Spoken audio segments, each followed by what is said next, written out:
Konnichiwa. On behalf of Honda, I would like to say how proud we are to commence our new relationship with Toro Rosso team.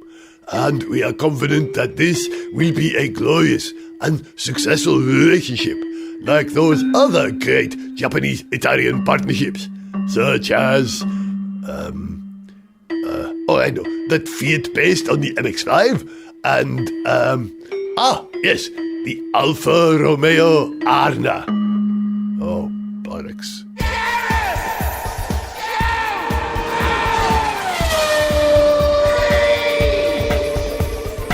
Hello, welcome to Gareth Jones on Speed. I'm Gareth. He's Zog. Hello. He's Richard. Hello. And did you enjoy the Singapore Grand Prix as much as I did? Zog, did you enjoy it as much as I did? I did. I mean, You haven't asked me how much I enjoyed it. How much did you enjoy it? I really enjoyed it. Did you enjoy it as much? I did enjoy it. Good. It wasn't the most thrilling race at the front after the first 10 seconds, but a magnificent display from Hamilton. And, there was enough going on, further back down the field to keep it interesting. Richard, was it interesting enough to keep you and your newborn daughter awake for 2.5 hours? No and no. Well, I kept awake. She didn't. But, in fairness, she's only a few weeks old. More telling was that my boy, who's 3.5, came home. He'd been out with his mum for a bit, and they both came home during the race, and he ran into the living room and went, "Oh, racing cars, racing cars!" And then he sat down in front of the TV, and about 2 minutes later he went, "Daddy, I don't want to watch racing cars anymore. I want to watch Dinosaur Train," which is his new favourite thing. Dinosaur? Yeah. Don't ask. And then there was an incident. I can't remember which one it was later on in the race. I think it might have been when Kvyat dinked into the tyre wall. It was around then.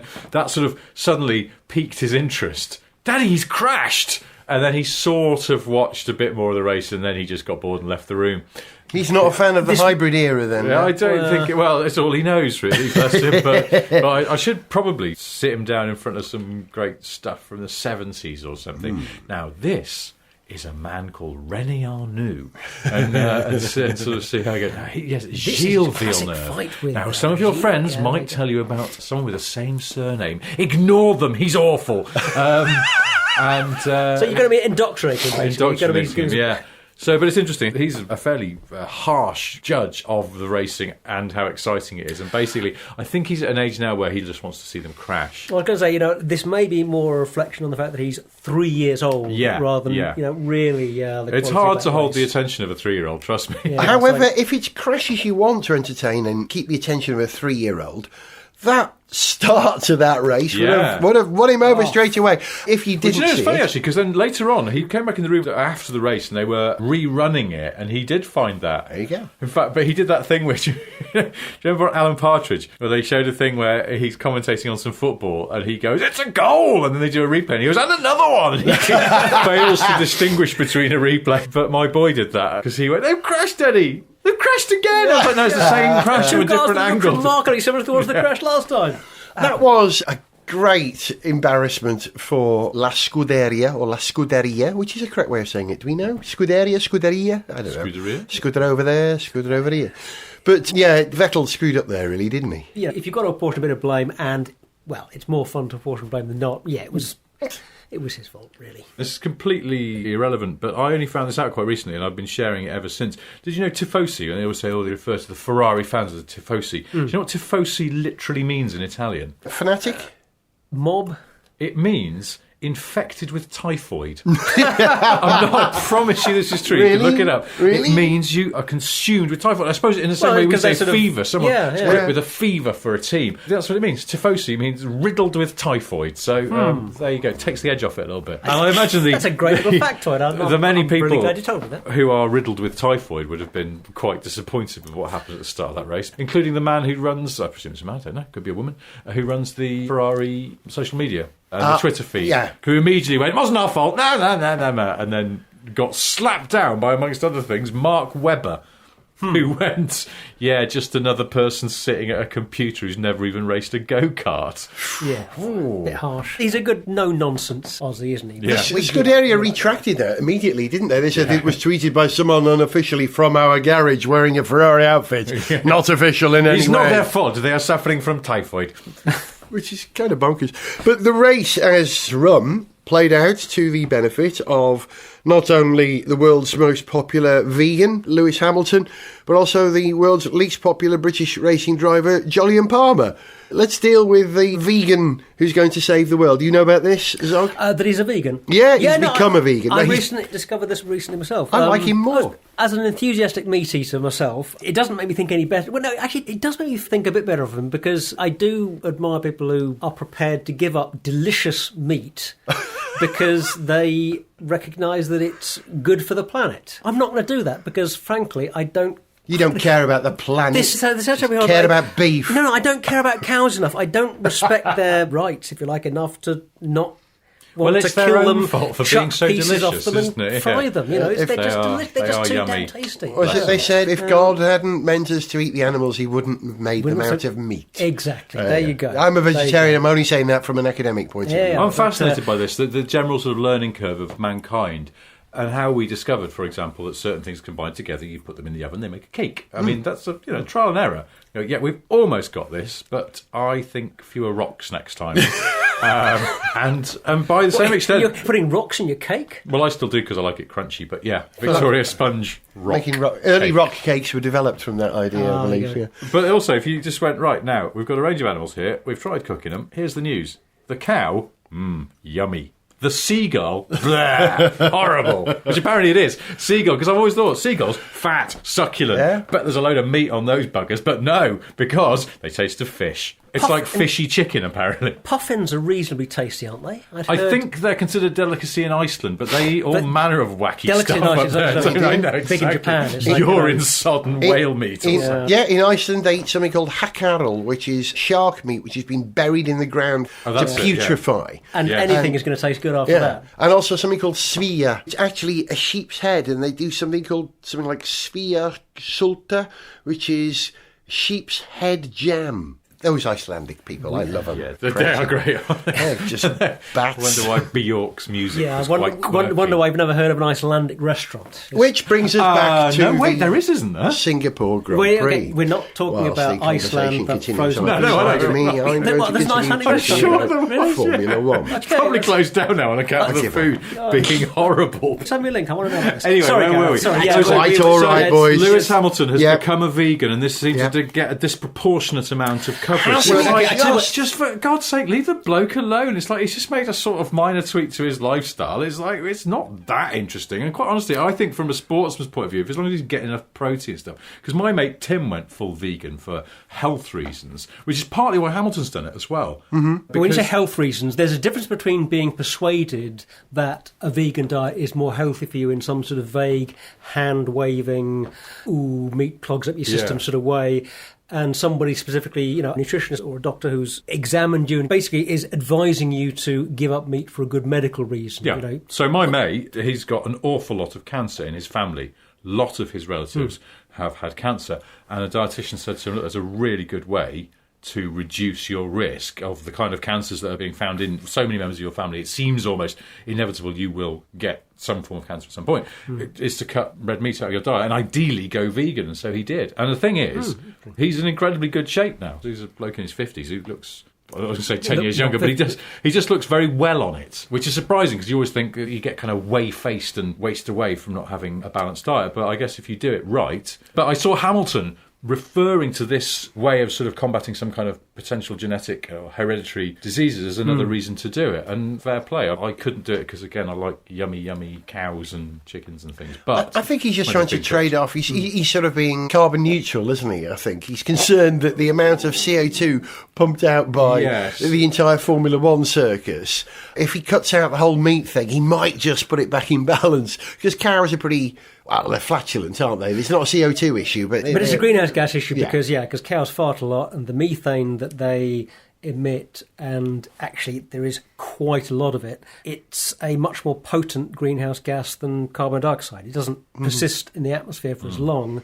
but while it's in the atmosphere, until it gets broken down, basically gets But that's oxidized. I think Hamilton got a lot of flack for that, and I could see that bit of it. You should say, Lewis, you drive round and round in circles every other Sunday, and you've got a private jet. Now, let's just calm down on this a bit. But, but I think it's perfectly okay for somebody who's a racing driver and drives a stonking fast racing car. It's okay for them to care about the environment. And call it his carbon offset. It's like the way that you buy a Land Rover Discovery and they plant a few trees for you. So, I just couldn't believe how much coverage it got. And you just go, really? Just leave him alone. Of course, it's a mark of how much of a sort of breakout star he is that it gets this sort of attention. Exactly. Because, let's be honest, if it had been, I don't know, Daniel Kvyat who said, I've gone vegan, I'm going to go, right, fine, Yeah. I'll tell you one thing, it has not improved the quality of his poetry, for one thing. I haven't read his poetry. Is it on Instagram? Where is it? Is it on Instagram? Princess Diana poem. He did, didn't he?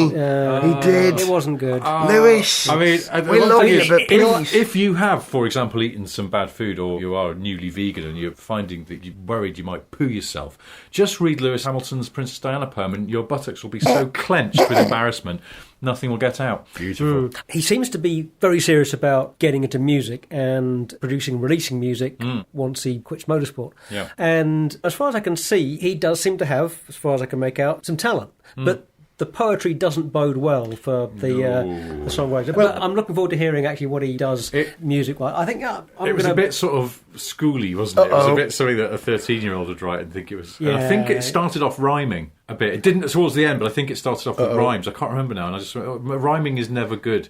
Once at school, we were told to write a poem about something of great magnitude and something very sad. And I wrote about the Lockerbie bombing, but I chose to make it a rhyming poem. And the teacher pointed out to me that this rather sucked some of the gravitas out of it. The only time I can remember writing poetry at school, I chose to write a limerick because it was kind of short and easy, basically. And I know I'm good at writing some stuff. Poetry is not something I'm any good at. It's really hard, isn't it? I have written many limericks. I can't do most of them on air, unfortunately. No. Listen, let's get back to the business of motorsport and away from drivers' writing and eating habits. Let's get back to the whole Honda-McLaren split, which at last... Before we get to that, though, we should have a quick chat about Palmer. Was this too little too late? Yes.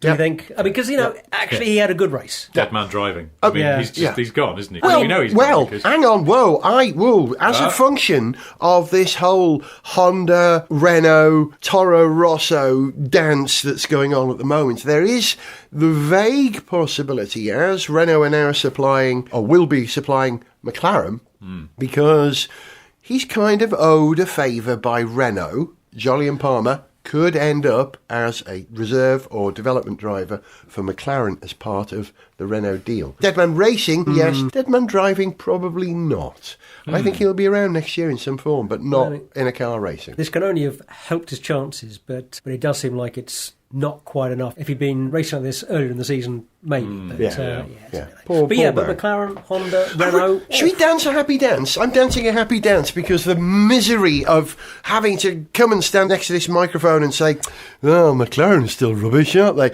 It was really, really breaking my heart. I think my tolerance was probably less than the people who manage McLaren these days. I've been saying, get out of it in my heart for a long time, and they have. Hooray. But poor old Toro Rosso, or is it actually McLaren? Have McLaren actually paid for some useful R&D where Honda have now eliminated all the things that don't work and will be able to build an engine for Toro Rosso which will work rather well? Well, let's not forget that they started off with an engine that was, I think they believe, compromised because McLaren were pursuing that size zero packaging philosophy, weren't they? And so Honda weren't, as far as I can gather, weren't entirely happy with that. They ran that for 2 years and it just wasn't working. So they've started again. So this year is sort of a proving year. And there's a chance, I mean, it seems like a long shot given that it's not happened during this season, but there's a chance that next season suddenly it all comes good. They've got the miles on it now. They know what's wrong. They know how to fix it, maybe. And suddenly it's not such a complete load of old awfulness. Yeah, I mean, they certainly should have accumulated a lot of data, a lot of experience in the last 3 years, and they can't carry on screwing it up so badly forever. is the other way of looking at it. Yeah. Two things happened with McLaren last week. They announced they were ditching the Honda engine, and Zach Brown followed me on Twitter. Oh, hello. Are those two events connected in any way, do we think? I'm going to say no. Yeah, but probably right. I was just intrigued. Why is he following people on Twitter. Well, I suppose it's perfectly his right to do that. I don't follow him, which is a bit embarrassing. Maybe it's just because he produces a reasonably funny Twitter feed. I would say. But then I suddenly thought, he's not going to like some of the things he's going to read about his team, because I like laughing at their misfortune. But anyway, maybe their misfortune is ending, and he can bear to read some barbed remarks on Twitter from people like me, because he knows that better things are to come. Yeah, and I'm sure I'm sure it's nothing he hasn't heard one way or another before. You know. A McLaren Renault. That's a ridiculous idea, isn't it? It just doesn't sound right. Well, McLaren Peugeot didn't sound right either. Didn't go right. Wait a minute. So there we go. The McLaren Honda sounds correct and is awful. It hasn't worked out for them. Yeah. And I mean, like you, I'm terribly disappointed that it hasn't worked out.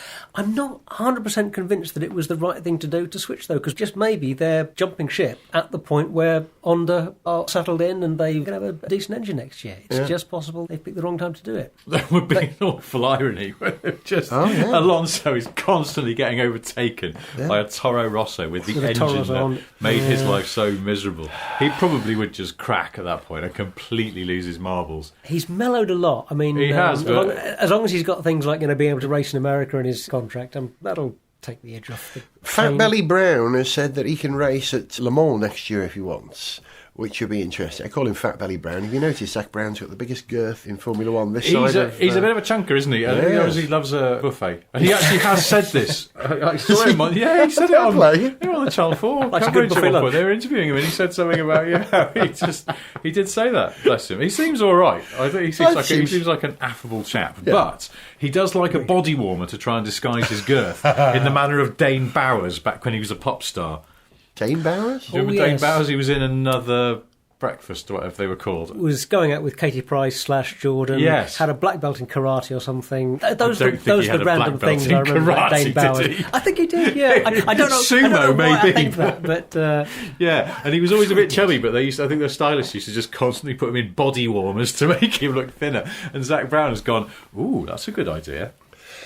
Because no one else on that team seems to wear a body warmer, and it's like they're in Singapore. It's 39 degrees and about 100% humidity, and he's wearing a bloody body warmer. It's crazy talk, I tell you. The engine shift from Honda to Renault has released a number of things happening in Formula One now in terms of contract, who goes where and what. Alonso staying at McLaren isn't a done deal at the time of recording, but it seems likely. Mm-hmm. That clever move of acquiring Carlos Sainz, heading off to the Renault Works team as a sort of a sweetener in the deal. I thought that was a clever bit of politicking all that, wasn't it? And he's a hot property, but he's not the one they wanted. They wanted Danny Rick, apparently. That's what the rumours are. They said, can we have Daniel Ricciardo? And Christian Horner said, wait, I'm just going to put this record on and laugh you out of the studio. Yeah. And coming up, people who are deluded, starting with these guys. All right, here's Tina Turner. Yeah, that ain't going to happen, is it? They're not going to lose Danny Rick, who isn't going to go to Ferrari immediately either, is he? Well, they're all locked out now, aren't they? Yeah. They've renewed on Raikkonen and Vettel. So. But you know what my favourite thing from Singapore was? It wasn't Carlos Sainz going to Renault. It wasn't the final announcement of the Honda-McLaren split. It was a radio message given to Stoffel van Dorn towards the end of the race, when the McLaren race engineer worked out that, my God, we're still running. And, we might get a point here if we're lucky, or 4. And the message to Van Dorn was to handle the candle. Did you hear that? Handle the candle. Handle the candle. Now, it's not a phrase I've ever heard before. That. They were telling him to bring the ship home in one piece, I think. Handle the candle. I think that means, when you're moving with a candle, you make a kind of a... You sort of guard the flame with your hand as you're moving forward. Is that what it meant? I don't know. Handle the candle. Either that or it's some sexual reference. I was going to say, I've got all kinds of other things. Yeah. Handle the candle. Well, I got real spot of bother once handling a candle, because I went to pick up a candle that had been burning all evening and didn't realise there was hot wax down the side of it, and it was still quite hot because I'd just blown it out. Went to pick it up, went out, dropped it down, and it fell over, and all the wax that was still in the top sprayed out onto a piece of clothing belonging to my girlfriend at the time. Oh. And she was very cross because the wax sort of ruined it a bit. The hot wax can be I'm quite just hot saying, and nasty. But, Stoffel van Dorn, anyone else who may be considering handling a candle, just be careful. Yes.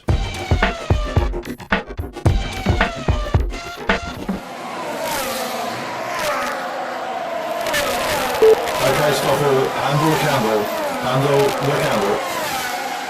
Great stuff, Stoff. Run with scissors. Run with scissors. Looking good, Stoffel. Throw water on a chip pan fire. Water on a chip pan fire. Stop giving me bad advice. Stay with McLaren. Sniff Petrol with Gareth Jones on speed! It's been a pretty intense couple of weeks with all the action at Singapore and the change of engines for McLaren, and an intense couple of weeks in the car industry too, if Frankfurt is to be believed. And I suppose the star of the Frankfurt show, you've got to say it like that, haven't you? The star of this year's International Automotive Frankfurt show was the Mercedes-AMG Project 1. Is that the correct title, Richard? Is that what they call it? Yeah. You don't know, dear. I'm not certain either. I think it is called that. Yeah, I think so. I mean, no contest. In a way, it might seem obvious picking the fastest, shiniest, most superest of supercars there, but yeah, wow. It really is an F1 car for the road, it really isn't is. it? I mean, it really actually, isn't well, the block... a considerable amount of the F1 tech is making its way onto that car. The energy recovery, the block, I believe, the pistons, the cylinder head, all this is common. I'm a bit worried about this because if I were Renault or Honda right now, I would immediately order one of those Project 1s, disassemble it, and just copy that block and use it in theirs. When will it be delivered, though? Would you get it in time? I don't know. It's, before the rules are changed. Yeah, I'd have to make so many changes to it as well. Otherwise, just for reliability, I mean, you've got to drive it in traffic, which I presume they'll still have to do. In the same way, it'd look a bit silly if it was so highly strung you couldn't drive it slowly. Because let's be honest, that's what it'll be doing a lot of, I suspect, around cities and things. You need your idle to be a little bit below 5,000 revs. Yeah. Also, you probably need to be able to start it on a button rather than, say, having a man stick a doobry up its fundament. Exactly, yeah. Do they still do that with those F1 cars now? They do, yes. They still stick a doobry up the fundament, yes. Technical term. They are actually saying that the engine will last for 50,000 kilometres and then it'll need a rebuild. Really?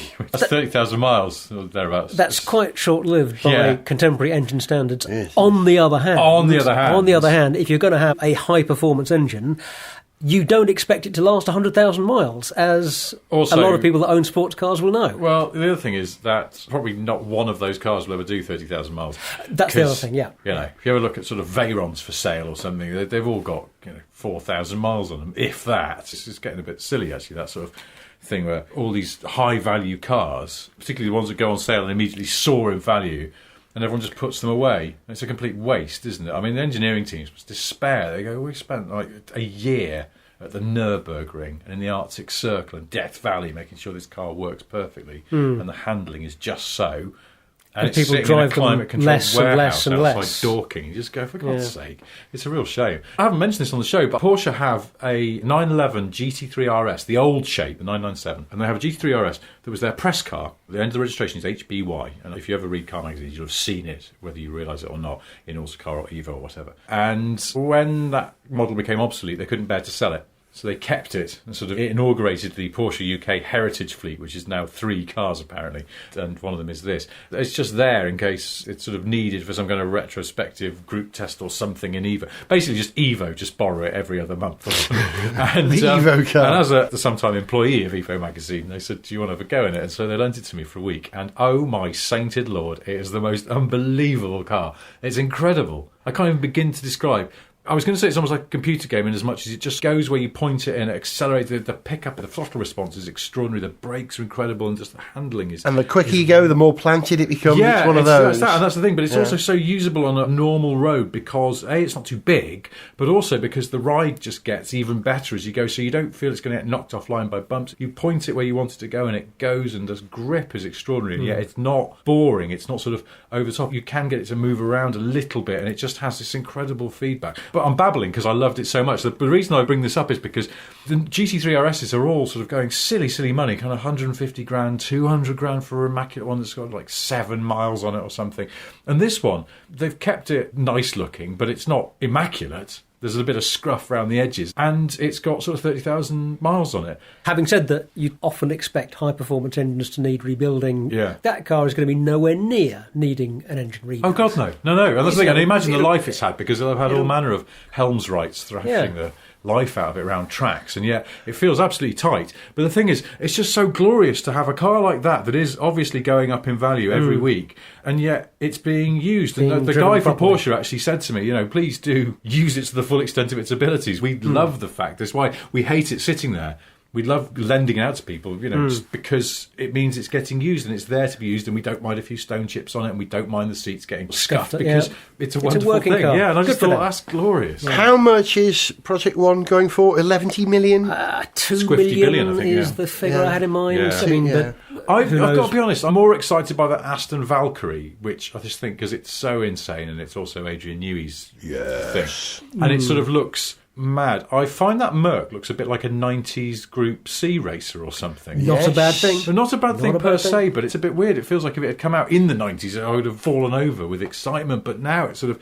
I suppose what I'm trying to say is there's something sort of oddly old-fashioned about it. They should let these hypercars all race at Le Mans. That would save Le Mans. I'd love to see the Project Imagine One. that. And the Valkyrie. That'd be an interesting solution to... just all bets are off. Someone's turned up with a LaFerrari. Yeah, you can race whatever you like, as long as it's a car that you could actually buy on the high street in inverted commas. That would be amazing. It's just so the Japanese Lamborghini Owners Club are back, and this time they brought a Countach because they can. It's just everything to play for in the Le Mans free-for-all. Talking of which, did you notice, Le Mans free-for-all, that the Peugeot 908 HDI FAP, which raced at Le Mans successfully and won a few years ago, raced at Spa recently. Chamberlain Motorsport, who are a very good endurance team, have acquired, I think, a couple of 908s and have put a whole team of people together to run them in a support series at Spa, a kind of retro endurance sports series. I mean, it's practically what you just described. Imagine that, seeing the 908 run again. Oh, I love that car. Sorry, I went off topic there. Frankfurt. I missed that, Let's move away from the hyper cars and look at the direct opposite of that. The direct opposite of that. What's the other apotheosis? What's the word that I'm thinking of? Apogee. Apotheosis? Is that apotheosis. Yeah. I don't know what apotheosis means. Well, so I'm going to use it here. But, I get it mixed up with apothecary. Which is sort of a funny old-fashioned word for a chemist. I'm getting anything mixed up with a chemist is not a good idea. But, that Honda, was it the Urban E? Is that what it's Urban called? EV. Yeah. Which actually, if you think about it... little cracker. Sounds like a Russian name, Urbanev. Mr. Urbanev. Why don't Russian firms all make EVs? Because they all finish in EV. Polyskarver. I made that up, I think. There are Soviet astronauts with names who finish in EV. What are they called? There was Korolev was the great designer. Korolev. Yes. There you go. That'll do. Who else was there? I'm going to build a Korolev Russian EV. Tereshkova was the first woman in space. Valentina Tereshkova. Yeah, it doesn't quite Tina Turner. Tina Turner. Tina Turner is best said with a Geordie accent. Was the first Russian woman in space. Tina Turner. Like Kawasaki and Tina Turner. Two things best said with a northeast accent. Yeah, the Honda Urban EV. Urban EV. Which looked a bit like... was inspired by the 70s Civic, but was also just really it's neat. Quite really mini-looking to me. Yeah, some people said it was a bit Mark 1 Golf. Very Mark 1 Golf. But none of these are bad things, and I just thought it was a very neat bit. Also, considering that Honda has made a royal rat's ball bag of most of its designs recently, something that's sort of nice and uncreased and lovely. Hang on, I'm just imagining a royal rat's ball bag. That's a bad thing. I thought it was tremendous. It seemed to have piqued a lot of people's interest, and because it's a Honda, you just think, imagine that. And the interior, did you see the interior? I didn't basically know it it was an exterior. It looked like as if it sort of had cushions, which I imagine open with the doors, but then closed to form like the arms of a sofa. Oh, nice. Something about this car. To me, two things. Massive glass house, which is very unusual these days. Yeah. You know, you usually have huge amounts of strength around the glass. It's very little. It's literally all glass and invisible supports, A and B pillars. But this is the first car, I think, that looks as if the entire car might have been 3D printed. Do you know what I mean by that? It looks like a drawing in 3D. There's something utterly minimalist about it. Yeah, it's because it's so minimal. But no, tremendous. Love that. And it's reasonably close to being production ready, isn't that's it? what they're saying. It's supposed to be possibly 2019 launch, 2 years away. Which would be all good. I didn't go to the Frankfurt show. I gathered when I saw it in real life, so that it was surprisingly massive. It looks tiny, but that's partly all concept cars tend to be oversized because They want to look big and impressive, and under bright lights on motor show stands, things tend to get a bit shrunk. So concept cars, particularly width, they tend to be wider than they ever would be in real life. My first thought was more impressive. Just that it would be to do with crash regulations, and particularly the US crash regulations. It's hard to make a really small car. But you look at the pictures and you go, it's about the size of a Suzuki Ignis, medium-sized car. Ishizaro's, what was it called? Lando? Do you remember that? Massive hatchback, which was, do you remember the Lando? Lando Calrissian? Not that one, no. Ital Lando, I think it was called. Ital Design Lando. It was a sort of Jaguar-sized hatchback, which I think has turned out to be one of the most forward-thinking car designs of the last 20 years, because essentially all these large SUVs that we're driving around at the moment are effectively scaled-up hatchbacks, which is what the Lando was. I think the only difference is that wasn't four-wheel drive, like all the crossovers are, and I think he sort of nailed it. It's very difficult to predict the future, isn't it? Very difficult game. I was going to say Frankfurt, something else that obviously piques a lot of people's interest, although it's not really a new car, was the Porsche 911 GT3 with the touring pack. Did you see this? Tell us more. So what it is, it's the current 911 GT3, which is a fabulous car, but has a very big wing on it. The touring pack deletes the rear wing. But that's not all.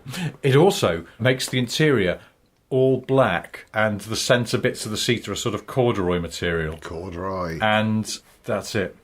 And yet, there is something unbelievably appealing about it. And I was looking at it when they announced it, and I sort of wanted one so much it made me feel sick that I think I'll never have one. Because all it is an option. You check a box on the Porsche configurator. Do you want the touring pack? You go, yes, and then the rear wing disappears and the seat centres become corduroy. And it's only with a manual gearbox as well. For some reason, you can't have the PDK.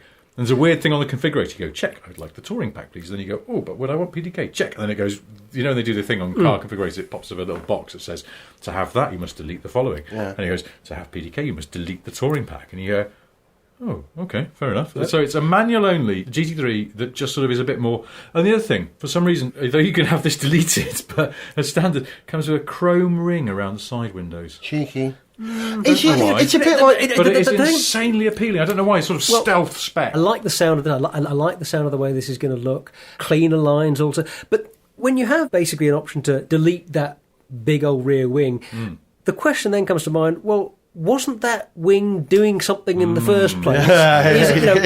Isn't this either it's sort of doing something useful and significant on the car, or it's not? And if you're just removing it for the hell of it, isn't that going to have some driving implications? There's been some alterations to the front aero, and indeed I think to the diffuser at the rear, derived I think from the stuff that was on the 911R, because that had no rear wing at all. It does get the little pop-up spoiler like a normal 911 Carrera. And so that, but you're absolutely right. It's like, they fiddled with the aero to sort of compensate for it. And I think probably at higher speed you're not getting the same amount of downforce. But let's be honest, most people you can't race it anymore, but you can still have a lot of fun with it. Yeah, I won't be taking. Even if I was able to afford one, I wouldn't be taking it to next year's Free for All Le Mans. And how about Audi deleting Quattro, or if you like the front wheel drive, from the R8? There's an R8 RWD rear wheel drive. No. What? You're right, except that it's called the R8 RWS. Rear wheel steer? For what? Because the back end's going to be all over the place when you put your foot down. Well, that's the thing. I don't know. I think it's like rear wheel sport or something like that. But it's as if they went, okay. Well, is there a three-letter way we could express that it's rear wheel drive?